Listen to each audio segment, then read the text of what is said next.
एक किसान अपनी 3 बेटियों के साथ एक खूबसूरत गांव में रहता था। वो एक सेबों का बाग रखता था जिसकी देखभाल वो और उसकी बेटियां मिलकर करते थे। तीनों बेटियां निहायत खूबसूरत थीं, मगर इनकी फितरतें एक दूसरे से बहुत मुख्तलिफ थीं। बड़ी बेटी को झूठ बोलने की आदत थी, दरमियानी बेटी सख्त दिल और बेरहम थी, जबकि सबसे छोटी बेटी निहायत नरम मिजाज सच बोलने वाली थी। एक दिन बादशाह के महल से एक शाही ऐलान हुआ कि शहजादा शदीद बीमार है और तमाम तबीब आजिज आ चुके हैं। नजूमियों ने पेशगोई की कि शहजादा सिर्फ एक खास सेब खाकर ही सेहतयाब हो सकता है। बेटी, ये सेब महल ले जाओ, शायद हमारे बाग के ये फल शहजादे को शफा दे सके, मगर याद रखना, रास्ते में किसी भी जरूरतमंद की मदद जरूर करना।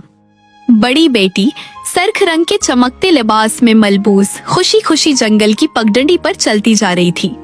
उसके चेहरे पर गुरूर की एक हल्की सी मुस्कुराहट थी, जैसे कोई कीमती खजाना ले जा रही हो। अचानक झाड़ियों के पीछे से एक अजीब व गरीब बोना नमोदार हुआ। उसकी आंखों में शरारत की चमक थी और हाथ में एक छोटी सी लकड़ी की छड़ी। उसने बड़ी बेटी को गौर से देखा और पूछा, अरे लड़की, ये तुम टोकरी में क्या ले जा रही हो? बड़ी बेटी को झूठ बोलने की पुरानी आदत थी।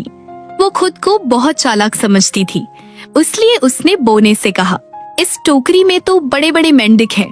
बोने ने हल्का सा खहका लगाया और कहा, अच्छा तो फिर ऐसा ही होगा। ये कहकर वो एक लम्हे में गायब हो गया। जब बड़ी बेटी महल पहुंची और बादशाह के सामने फख्र से टोकरी पेश की, तो दरबारी हैरत से एक दूसरे को देखने लगे। जैसे ही बादशाह ने टोकरी का ढक्कन हटाया, उसके अंदर वाकई बड़े बड़े मेंढक टर्टर करते नजर आए। बादशाह का चेहरा गुस्से से सुर्ख हो गया। उसने गजबनाक आवाज में हुक्म दिया, इस गुस्ताख लड़की को फौरन महल से निकाल दो। यूं बड़ी बेटी अपनी चालाकी के गुरूर और शर्मिंदगी के साथ महल से निकाल दी गई। अब किसान ने अपनी दूसरी बेटी को सेबों की टोकरी देकर महल रवाना किया। जब वो जंगल से गुजर रही थी तो उसे फिर वही बोना मिला। बोने ने कहा, है रहमदिल लड़की, या मैं बहुत भूखा हूँ, कुछ खाने को दे दो। तुम्हारी टोकरी में क्या है? लड़की ने गुस्से से जवाब दिया, मेरी टोकरी में सिर्फ घास फूस है, खाने की कोई चीज नहीं।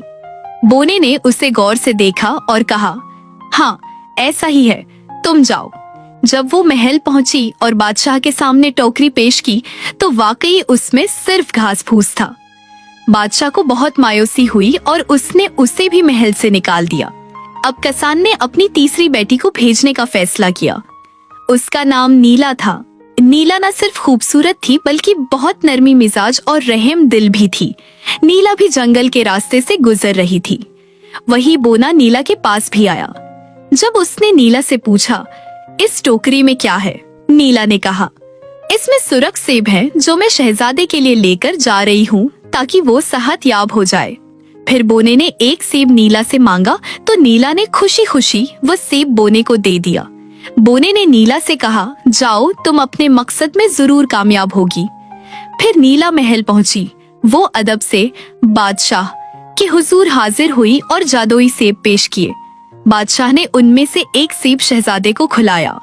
जो ही शहजादे ने सेब खाया, उसका चेहरा खिल उठा। वो अचानक जाग उठा और मुकम्मल तौर पर तंदुरुस्त हो गया। पूरा दरबार खुशी से झूम उठा। बादशाह किसान की बेटी नीला से बेहद खुश हुआ, लेकिन मलका इस रिश्ते से खुश न थी। वो नहीं चाहती थी कि इसका बेटा एक किसान की बेटी से शादी करे। चनांचे उसने नीला को मुखातब करते हुए कहा, अगर तुम चाहती हो कि शहजादा तुमसे शादी करे तो तुम्हें एक ऐसी कश्ती बनानी होगी जो खुश्की पर भी चल सके। नीला ये सुनकर हैरान हुई, लेकिन जल्द ही उसके चेहरे पर इज़्म और हौसले की रोशनी नजर आने लगी। एक नई आजमाइश उसके सामने थी। नीला महल से लौटी तो फौरन उसने अपने बाप को सारी बात बताई। बाप ने सुना तो फिक्र में पड़ गया। वो हैरान था कि उसकी बेटी ऐसी अनोखी कश्ती कैसे बना पाएगी जो पानी पर भी चले और खुश्की पर भी। अगले दिन सुबह सवेरे नीला ने कुछ लकड़ियां और रस्सियां ली और करीबी जंगल में चली गई। वो पूरी लगन से किश्ती बनाने में मसरूफ थी कि अचानक एक प्रासरार बोना उसके करीब आया। छोटा कद, लंबी सफेद दाढ़ी, नोकदार टोपी और आंखों में शरारत भरी चमक। उसने नीला से पूछा, तुम क्या बना रही हो लड़की? नीला ने मुस्कुराकर जवाब दिया, ऐसी कश्ती जो खुश्की पर भी चले और पानी पर भी। बोने ने गौर से उसकी आंखों में देखा, फिर हंसते हुए कहा, ऐसा ही होगा, और पलक झपकते ही वो गायब हो गया। नीला ने मेहनत जारी रखी और चंद दिनों में वो अजीबोगरीब कश्ती तैयार हो गई। नीचे पहिए, ऊपर बादबान और लकड़ी पर खूबसूरत नक्श व निगार। नीला इस जादुई कश्ती में सवार हुई। वो जमीन पर रवानी से दौड़ी। नीला जानती थी कि वो पानी पर भी चल सकती है। आखिरकार नीला महल के दरवाजे पर पहुंची। महल के सहन में सब हैरत से देखने लगे। मलका तख्त पर खड़ी हो गई और उसकी आंखों में नाकाबिल यकीन हैरत झलकने लगी। मलका ने जब नीला की जादुई कश्ती को खुश्की और पानी पर रवा दवा देखा तो वो हैरान रह गई, लेकिन फौरन मक्कारी से मुस्कुराकर बोली, तुम्हारा एक और इम्तिहान बाकी है। अगर तुम सो खरगोश चरागाह में होंगे, चरा कर ले आओ और उनमें से एक भी गुम न हुआ तो तुम्हारी शादी शहजादे से कर दी जाएगी। नीला ये सुनकर परेशान हो गई, लेकिन उसने हौसले से काम लिया और खामोशी से सिर हिला कर चैलेंज कबूल कर लिया। अगले दिन सुबह सवेरे नीला ने सुसफेद नर्म और नाजुक खरगोश एक बड़ी टोकरी में रखे और उन्हें चरागाह की तरफ ले गई। जैसे ही उसने खरगोशों को चरागाह में आजाद किया, वो सब इधर उधर दौड़ने लगे। कोई झाड़ियों में छिप गया, कोई पहाड़ी के पीछे भाग गया और कुछ जमीन में बने बिलों में गुम हो गए।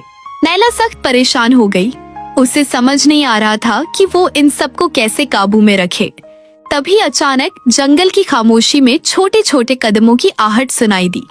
वही बोना एक बार फिर नमोदार हुआ। छोटे कद, नोकदार टोपी और चेहरे पर हमेशा की तरह मुस्कुराहट।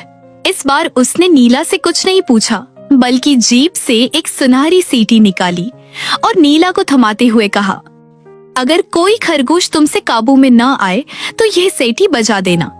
नीला ने एहतराम से सीटी ली और दिल ही दिल में उस बोने का शुक्रिया अदा किया। जब खरगोश एक बार फिर इधर उधर भागने लगे तो नीला ने सीटी बजाई। अगले ही लम्हे सब खरगोश एक नज्म व जब्त के साथ नीला के गर्द जमा हो गए और खामोशी से उसके पीछे चलने लगे। शाम होते ही नीला ने सो के सो खरगोश गनकर महल में पेश कर दिए। मलका हैरत से सब कुछ देखती रही। अब उसकी आंखों में न गुरूर था, न शक, सिर्फ तारीफ और इज्जत। वो नीला की तरफ बढ़ी और नरमी से कहा, नीला, तुम न सिर्फ खूबसूरत हो बल्कि बहादुर, होशियार और काबिल एतमाद भी। मैं तुम्हें अपनी बहू के तौर पर कबूल करती हूँ। यूं नीला की शहजादे से शादी हो गई और महल खुशियों से गूंज उठा। नीला की बहनों ने भी सच्चाई और नरमी की अहमियत को जान लिया और उन्हें एहसास हुआ कि जो दूसरों पर रहम करता है, कुदरत भी उस पर मेहरबान हो जाती है। कहानी का बोना वो छोटे कदवाला, मुस्कुराहट भरे चेहरे का राजदार अब एक नई नीला की तलाश में रवाना हो चुका था, जो सच बोले, हिम्मत दिखाए और रहम दिली से दिल जीत ले।